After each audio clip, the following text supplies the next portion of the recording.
Directo a esta hora de la tarde, saludamos y damos la bienvenida al analista de temas de energía que nos acompaña el día de hoy. Se trata de Sebastián Rivadeneira, con quien vamos a conversar acerca de algunas alternativas y cuál es su análisis, si es que podrían o no solucionar la crisis energética que atraviesa el Ecuador, tomando en cuenta que nuevamente tenemos estos caudales bajos en ciertos ríos, muchos de ellos los que precisamente conducen hacia las plantas generadoras de energía eléctrica. Sebastián, buenas tardes, bienvenido a Visión.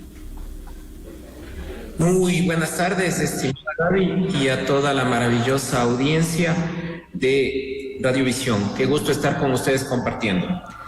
Gracias por acompañarnos y por ayudarnos a analizar este importante tema. Cuéntenos, por favor, cuáles son las alternativas para solucionar la crisis energética en el Ecuador desde su análisis.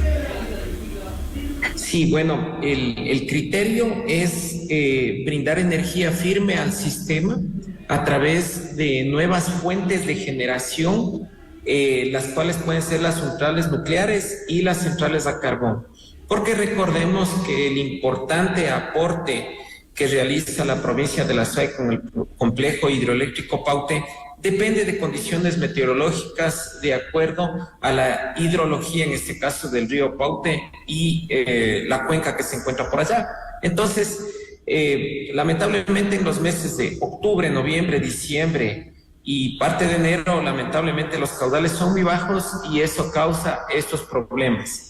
Adicional a aquello, recordemos que no hay nuevos proyectos de generación hidroeléctrica que se hayan ejecutado. Lamentablemente, el último gran proyecto de generación fue Coca-Cola Sinclair, que ha aportado con aproximadamente el 33% de la potencia máxima, y el complejo hidroeléctrico Paute, cuya última obra fue Mazar, que la dejó iniciando Lucio Gutiérrez y la terminó Correa, pero a partir del año 2016, cuando no se hizo nuevas centrales de generación, prácticamente teníamos autonomía energética hasta el año 2021.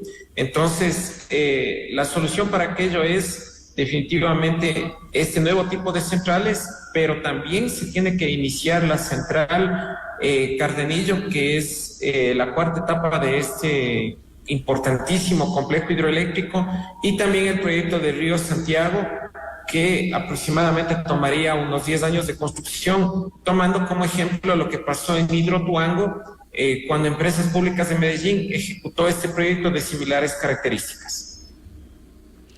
Es importante conocer también estos datos, ¿no?, de la historia de lo que se ha venido dando en nuestro país en cuanto a este tema energético. Se proponen, cuando estamos justamente en estas crisis energéticas, ahora que hemos pasado estos apagones en diferentes partes del país, alternativas, ¿no?, de nuevas centrales de generación, que por supuesto no serían en un plazo inmediato. También se habla de las famosas barcazas que son mencionadas, como le digo, cuando se dan estas situaciones. ¿Cómo ve usted estas alternativas? Y por supuesto siempre está también el hecho de poder comprarle energía a los países vecinos, como es el caso de Colombia. A ver, bueno, en el tema de la barcaza, pensemos que es una inyección de morfina ante un paciente que está crítico. Pero recordemos que la morfina también es adictiva, y si en este caso solo piensan que la barcaza va a ser una solución definitiva, es algo absolutamente falso. La barcaza tiene una capacidad de 110 megavatios cuando el déficit, según SENACE, es de 1000 megavatios. Entonces, lamentablemente no podría suplir, y los apagones son inminentes para el mes de noviembre, porque el embalse de Mazar se va a agotar durante el mes de octubre, a pesar de que se pueda hacer un manejo óptimo y no va a haber agua. La generación que ha planteado SELEC, a través de motores en tierra en ciertas subestaciones de la costa, tampoco va a ser suficiente, porque se tiene que implementar toda una infraestructura hidrocarburífera que permite el almacenamiento de todos esos combustibles, una generación cara que al igual que la barcaza, lamentablemente le va a salir caro al país, alrededor de 19 centavos del kilovatio hora, cuando las distribuidoras lo venden a 9 centavos. Entonces, los esfuerzos tienen que estar enfocados definitivamente al austro del Ecuador. El austro del Ecuador es el que ha permitido el progreso de todo el Ecuador, porque sin energía prácticamente el aparato productivo no existe. Entonces, muchas de las industrias de mayor importancia en el país se encuentran en el austro. ¿Por qué? Porque ahí está la fuente energética. Ahora, la importación de energía a Colombia en el año 2023 le costó al país 281 millones de dólares importar energía, y 4 millones de dólares a Colombia. Con esos 285 millones de dólares, tranquilamente el Ecuador pudiera haber construido una central hidroeléctrica de 140 megavatios. Lamentablemente están apagando incendios donde no los hay y no han dado prioridad a esta generación firme, que es importante. Recordemos también que cada vez que se construye una central hidroeléctrica, esta tiene un factor de planta, es decir, no opera las 8.760 horas al año. Entonces, el resto del año que no opera porque no hay agua, tienen que operar las centrales térmicas. En el caso de las centrales que se encuentran en la cuenca oriental, tienen un factor de planta de entre el 70 y 80%. Por lo tanto, si se construye una central de 1.000 megavatios, deberá tener su respaldo de 300 megavatios en energía térmica.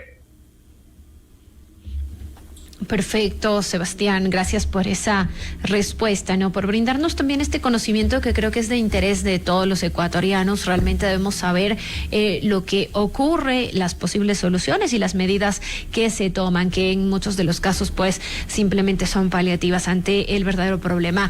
¿Qué pasa con Coca-Cola Sinclair? ¿Es eficiente? ¿No lo es? Siempre hay ese comentario dividido, que por un lado nos dicen que no sirve, que no abastece, que no funciona bien, que no fue bien concebida desde su inicio, y por otro lado que se menciona que estaba muy bien lo que se hizo, que faltó quizá mantenimiento. ¿Cómo lo analiza usted? A ver, Coca-Cola Sinclair, desde el año 2016 que entró en operación comercial hasta finales del 2023, ahorró al país alrededor de 2.300 millones de dólares. En lugar de generar energía eléctrica con combustibles fósiles, se ha generado electricidad con energía limpia, que en este caso es el agua. Entonces, prácticamente con todos los sobreprecios y todo lo que la gente ya conoce sobre Coca-Cola Sinclair, esa obra ya fue pagada por el ahorro que hubo al Estado. Sin embargo, la central ha enfrentado problemas de toda índole: infraestructura civil, mecánica, eléctrica, de comunicaciones. Bueno, todo lo que se pudo haber dañado se ha dañado y ha sido reparado. De hecho, el Centro de Investigación y Recuperación de Turbinas, CIR, que es parte de Hidroagoyán, ha reparado y ha venido reparando todos los elementos mecánicos de turbinas, como son rodetes, inyectores y varios elementos, no solamente en esta central, sino en varias centrales hidroeléctricas del país. Entonces, en lugar de que estos elementos salieran fuera del país con el tiempo que se hubiese perdido por la logística y lo caro que hubiese salido del CIRT y este maravilloso grupo de ingenieros, prácticamente han logrado salvar y rescatar de una crisis que hubiera sido peor. Sin embargo, por desconocimiento se ha hablado muchas cosas de Coca-Cola Sinclair que en realidad no existen, como por ejemplo, ¿por qué Coca-Cola Sinclair no siempre está generando a su máxima capacidad, es decir, a 1.500 megavatios? Esto va a depender de las condiciones hidrológicas del río, de la demanda de energía eléctrica que presenta el país y otros factores como son el tema de la sedimentación. Para eso hay que indicar lo siguiente.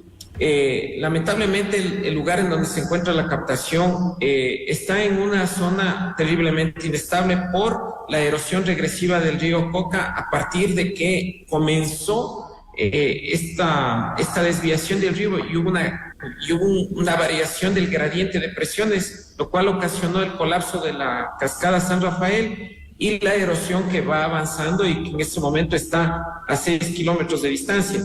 De acuerdo a los estudios presentados por personal de la Escuela Politécnica Nacional, la captación podría verse colapsada en un lapso de entre 3 a 5 años, de acuerdo al nivel de avance de la erosión regresiva. Entonces, las obras civiles que se hagan en el cauce del río solamente serán para mitigar y retrasar esta catástrofe inevitable. Pero la opción en este caso sería la construcción de una nueva captación en un lugar seguro, en donde, de acuerdo a los estudios de geología, suelos y mucha ingeniería que tiene que ser a detalle, se haga una captación con los desarenadores que tengan las dimensiones geométricas adecuadas para mitigar el momento en que existen crecidas del río y detener toda esta palizada y los sedimentos que se encuentran dispersos y disueltos en el agua. De esa manera se podrá optimizar el tema de la generación eléctrica en Coca-Cola Sinclair. Entonces el mensaje es claro, se debe hacer a cualquier costo, con cualquier tipo de medidas, lo necesario para rescatar a esta central, que en caso de que colapse, lamentablemente el país quedaría permanentemente en apagones y sería una pérdida grande para el país. Ahora, en cuanto a factores de tiempo, ¿no?, que es fundamental en estos casos también, Sebastián, ¿cuánto podría tomar hacer esta captación que usted menciona y que, según su análisis, podría ser una buena solución a lo que está viviendo el Ecuador en el tema energético? Bueno, recordemos que la captación más o menos está en costos alrededor de un 25 a un 27% del costo total de la obra, porque es una infraestructura extremadamente alta, pero con los ahorros que ha causado Coca-Cola Sinclair es imperativo hacerlo. Ahora, en cuestión de tiempos, la central desde el año 2010 hasta el año 2016 que hubo la construcción, aproximadamente esta etapa de construcción tomaría alrededor de unos 3 años. Es decir, que en este momento ya deberían iniciar la construcción de la nueva captación de manera paralela a otros eventos para el momento en que esto ocurra, prácticamente empiece la operación de la nueva central, o sin que ocurra esta catástrofe, empiece el inicio de la operación de una nueva captación, pero con las dimensiones correctas. Ahora hay software que me permiten hacer análisis muy avanzados de dinámica de fluidos, la cual pues evitará que vuelvan a suceder los desastres que estamos a punto de vivir. Sebastián, se ha terminado el tiempo para nuestra entrevista. Quisiera agradecerle muchísimo toda la información que nos ha brindado, el tiempo que se ha tomado para compartir con nosotros y simplemente cerrar este espacio de diálogo con un mensaje final para nuestro público. Para nuestro público y para todo el Ecuador, que tomen conciencia de la importancia del desarrollo económico que ha brindado toda la provincia de Azuay y el resto de los ecuatorianos con la generación de energía eléctrica. Si no hubiese sido por los técnicos de SELEC que se encuentran de carrera, me refiero a todo el personal de trabajadores que se encuentran en las distintas centrales de SELEC Sur, lamentablemente el país estuviera en tinieblas. Entonces, más bien, se tiene que hacer un agradecimiento al personal de trabajadores, se les tiene que brindar todo el apoyo, la capacitación, la logística, la mayor contratación de personal, porque este es un sector vital para el país, es prácticamente el corazón del país, Paute, y lamentablemente lo que he escuchado algunos ingenieros de Cuenca quejarse sobre el centralismo que lamentablemente ha existido en la SELEC, prácticamente es una afrenta a todos los azuayos, a todos los cuencanos. Así que mi cariñoso abrazo para todos los cuencanos, mi solidaridad, y espero que las autoridades de gobierno sepan elegir bien. Yo pienso que los cuencanos son un ejemplo de desarrollo, no solamente en la parte eléctrica e industrial, sino en el comercio, en todo. Entonces, más bien, a tomarles más en cuenta a ustedes, hermanos cuencanos. Muchísimas gracias por esas palabras, totalmente de acuerdo con usted, Sebastián. Le esperamos en una próxima ocasión. Un gusto será poderles dar un abrazo personalmente a todos los amigos de Cuenca, gente maravillosa. Cerramos el espacio de entrevistas.